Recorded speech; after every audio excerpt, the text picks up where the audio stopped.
Elvis Presley was singing Love Me Tender. The room was completely silent. 1,500 people held their breath, as if one wrong move could shatter the moment. And then, Dean Martin walked onto the stage uninvited. He grabbed the spare microphone, and began singing along with Elvis. Calm, confident, as if the concert belonged to him. Everyone in the audience immediately realized something unprecedented was happening. Any performer in Elvis's position would have done one of three things: stopped the music, called security, or humiliated the intruder with a single line that would go down in history, leaving a permanent scar. But what Elvis did in the next 60 seconds forever changed the reputations of both men, and became a Las Vegas legend. Because he chose not power, he chose class. August 1969. The International Hotel, Las Vegas. This wasn't just a concert. It was Elvis's comeback moment. After years in movies, after critics' doubts,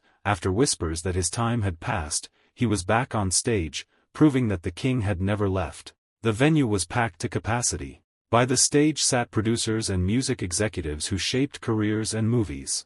In the VIP section, Hollywood elites were surrounded by assistants and bodyguards. Champagne flowed freely since 9 in the evening, and the air was thick with that unique tension only Vegas could produce, the kind that signals a night that could enter history.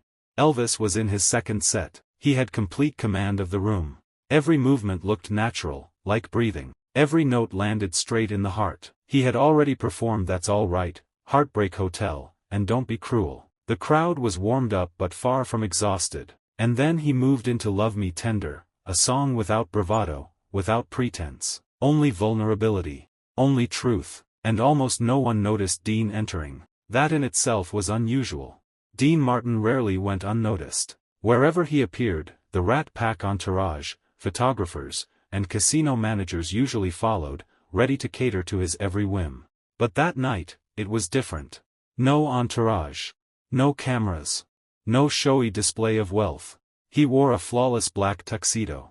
Calm, quiet, almost melting into the shadows of the crowd. He had been drinking lightly, not drunk in the usual sense. Just enough to loosen the strict self-control that normally kept him measured and careful. He had been in Vegas for a week. A break between recording sessions. Late-night poker games. Solitude disguised as entertainment. And somewhere during that week, he realized he needed to hear Elvis live. Not from a VIP table, where everyone would be watching him, not the stage. But from the crowd. In the dark. As just another fan. The problem was simple. When music moves Dean Martin, he can't stay just a spectator. He tried. He sat. He listened. He enjoyed. But the stage was pulling him like gravity. Slowly, inevitably. And when Elvis reached the emotional peak of Love Me Tender, Dean stood. He walked up the side stairs with calm, deliberate steps, as if he had every right to be there. No rush, no hesitation. He ascended as if this were exactly where he belonged. The orchestra faltered for a split second. Musicians froze, exchanging glances, all turning to Elvis for guidance. The audience gasped. 1,500 people simultaneously realized something extraordinary was unfolding. Dean grabbed the spare microphone and joined in on the final verse. In that moment, time seemed to stop. Elvis could have done anything. He could have called security with a gesture, turned the moment into a joke, humiliating Dean and earning laughs. Or simply walked off stage, leaving him alone in the spotlight. He did none of that. Elvis continued singing. His voice never wavered for a beat. He looked at Dean. And in that gaze, there was no anger, no irritation, no fear of losing control. Elvis smiled. Not the practiced smile for cameras. A real smile. Warm, almost surprised. He stepped aside, making room beside him. Adjusted the microphone so their voices could blend. This was not a king defending his throne. This was a host, confident that the stage had room for both of them. And then, the moment that would be remembered for decades happened. They sang together. Dean's smooth baritone became the foundation. Elvis's raw emotion soared above it, creating a harmony that had never existed before and would never be heard again. The band quickly recovered, falling into sync as if they had rehearsed this for years. The audience erupted in applause even before the song ended. When the final note faded into the air, the applause was thunderous, almost physically palpable. Dean stood in the spotlight, gradually realizing what he had just done. He had crashed Elvis Presley's show. He had intervened at the most vulnerable moment of the performance. And now he awaited the consequences.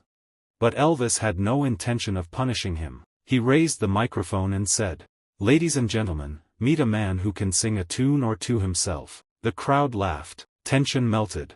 Elvis turned to Dean. "Since you're up here, stay for another song." This was not condescension. It was an invitation. They sang together for nearly an hour, trading songs, improvising, joking with warmth, like old friends, not rivals. And at the end, Elvis did the impossible. He handed the stage completely over to Dean. "I've stood here enough tonight," he said. And walked off stage, leaving the spotlight and the band to Dean Martin. Dean sang for 20 minutes. And it was unlike any performance he had ever given. No mask. No persona. No cool irony. Just a man with a voice and a soul. When it was over, he found Elvis backstage. The alcohol had worn off. The adrenaline had faded. Only the weight of the night remained. "Mr. Presley," he whispered, "I was wrong. You had every right to throw me off stage." Elvis put a hand on his shoulder and replied, "We're just trying to touch people's hearts. Tonight, you made my show better." Dean paused and murmured, "They said you were different. Now I know, it's true."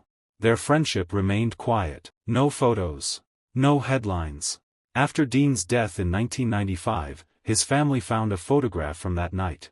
Elvis and Dean backstage, arms around each other, smiling. On the back were 6 simple words: "The classiest guy I ever knew." This story isn't just about music. It's about choices. About who you become when someone intrudes on your moment. Elvis chose class. What would you have chosen?